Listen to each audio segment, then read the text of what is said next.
Welcome back to the third episode of our podcast, A Thin Line, where we share a different version of the myths you and I grew up with. Our podcast is available on YouTube, Spotify, and Apple Podcasts, so make sure to check it out every Wednesday when the new episode is released.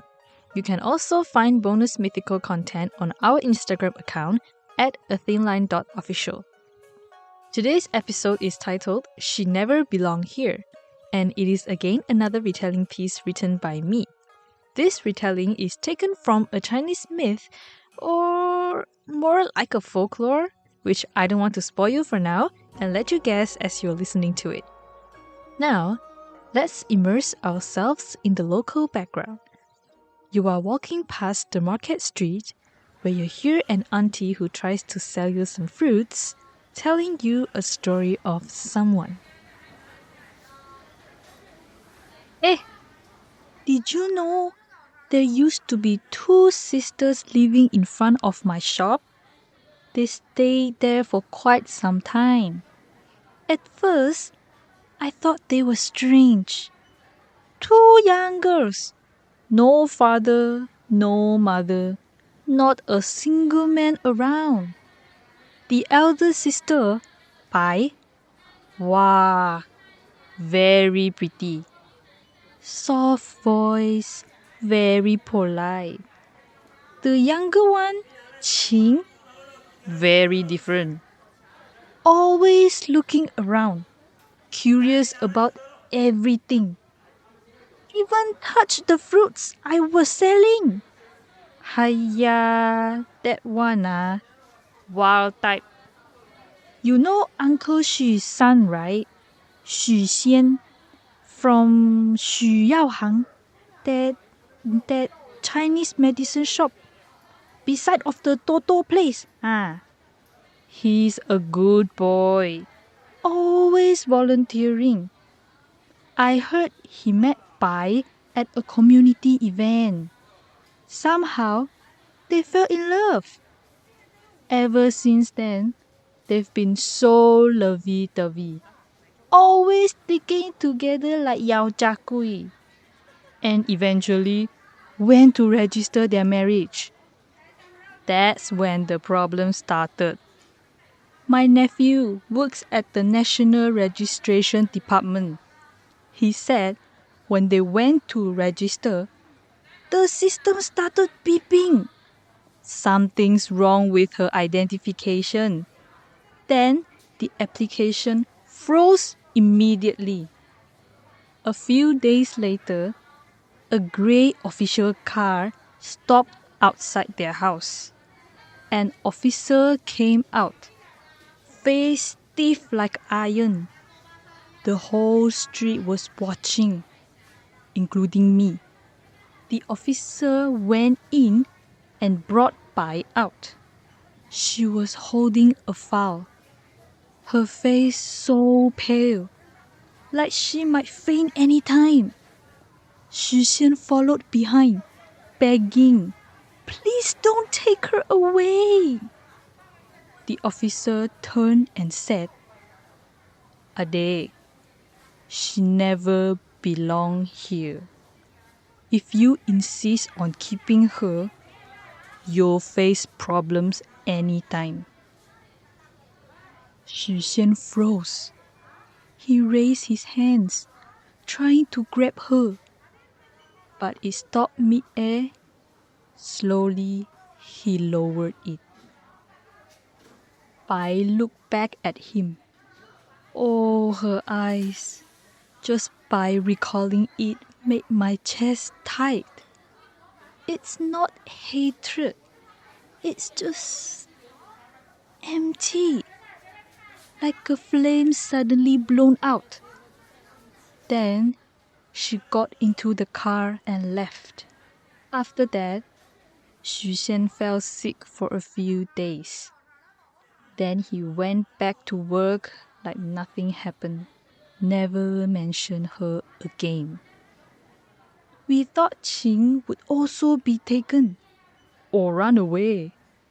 But that girl is really different.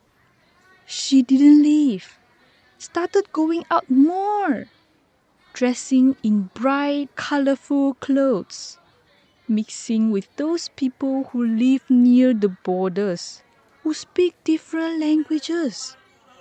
I thought she had gone crazy. Then I heard she was helping them fill in appeal forms. She used gestures, drawings, Google Translate to communicate with them. Later, she started something called Community Kitchen. Basically, it's to let those migrant women cook their hometown food and share with us locals. At first, I didn't dare to try, scared not hygienic. But one day, the smell was too good. I couldn't resist. The woman who served me didn't speak, just smiled and pushed the bowl towards me. Her smile is the same as ours. So, what is belonging?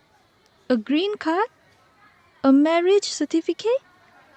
Or like Ching, making space for people who have nowhere to go?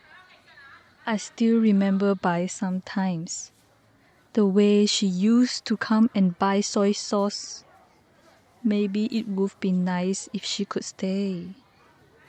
Ayo, enough already. Food getting cold. Next time I'll tell you more, okay? Bye-bye ah. Hiya. Auntie's now gone, unfortunately, so you have to listen to my analysis now. Hehe.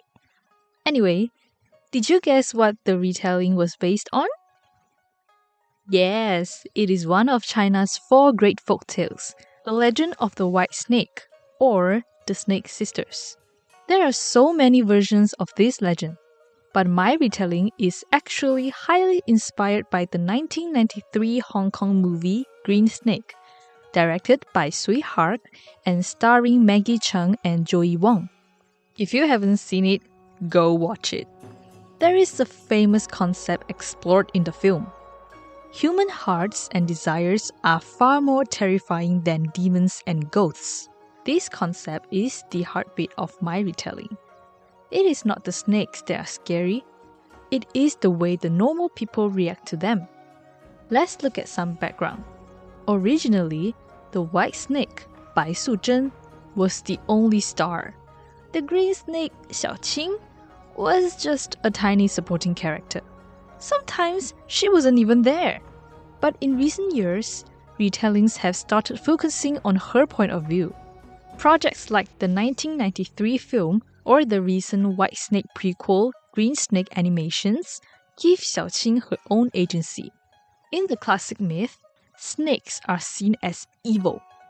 Every living being can cultivate themselves to become human, if they are strong and patient enough. But the world's quote-unquote rules say evil beings must stay in the woods. They aren't allowed to destroy the human order. That's why we have the monk, Fa Hai. His whole job is to eliminate anything that doesn't fit the order. In the original, the white snake gets married and has a baby. But the monk finds her out and imprisons her beneath the Leifeng pagoda forever. Pretty tragic, right? But we have to ask, who defined that order? In my retelling, I wanted to explore why the system is so obsessed with purity, whether that's biological purity in a myth or legal purity in a modern neighborhood. When I was brainstorming how to modernize this, I struggled. If the snake sisters aren't welcome in the human world, who represents that today? I thought about people living between borders or those unrecognized by the state. But then I realized, why not shrink the world? I didn't need a global war. I just needed a neighborhood. In a small town or a village, anyone who didn't grow up there is seen as weird. By sticking to that not welcome in the system mindset, the officer becomes our modern-day monk. He's the one enforcing the order and deciding who gets to stay. He is the physical manifestation of a system that says, You don't fit our data, so you don't exist. In media theory, we talk about the panopticon, the idea that we are always being watched and judged by our community. Our narrator, the auntie, represents that gaze. She notices they have no father, no mother, not a single man around. In a patriarchal system, two women living alone isn't just strange. It's seen as a threat to the neighborhood's social fabric. We also have to talk about how these sisters are depicted. In almost every version, they are seen as highly sexual. It is the way they wiggle, the way they're sly like snakes. In the 1993 film, they are so flirty that all of the men in the village fall for them. Even the monk breaks his taboo against lust. But think about it. Did the sisters actually do anything wrong? Did they hurt anyone? No. They were just minding their own business. The sisters aren't doing anything to the men. The men are projecting their own lust onto the sisters. The white snake just wanted a family, and the green snake just wanted to explore. The order they broke wasn't a moral one. It was just the status quo. The system felt threatened simply because they were different. In my retelling, Bai tries to hide that slyness. She dresses like a local, talks like a local, and tries to perform the role of the perfect modest wife to Xuxian.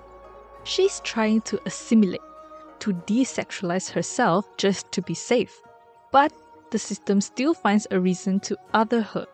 It shows that no matter how much a woman tries to fit in, the system will always find a beep in the ID to push her out. Let's talk about the men.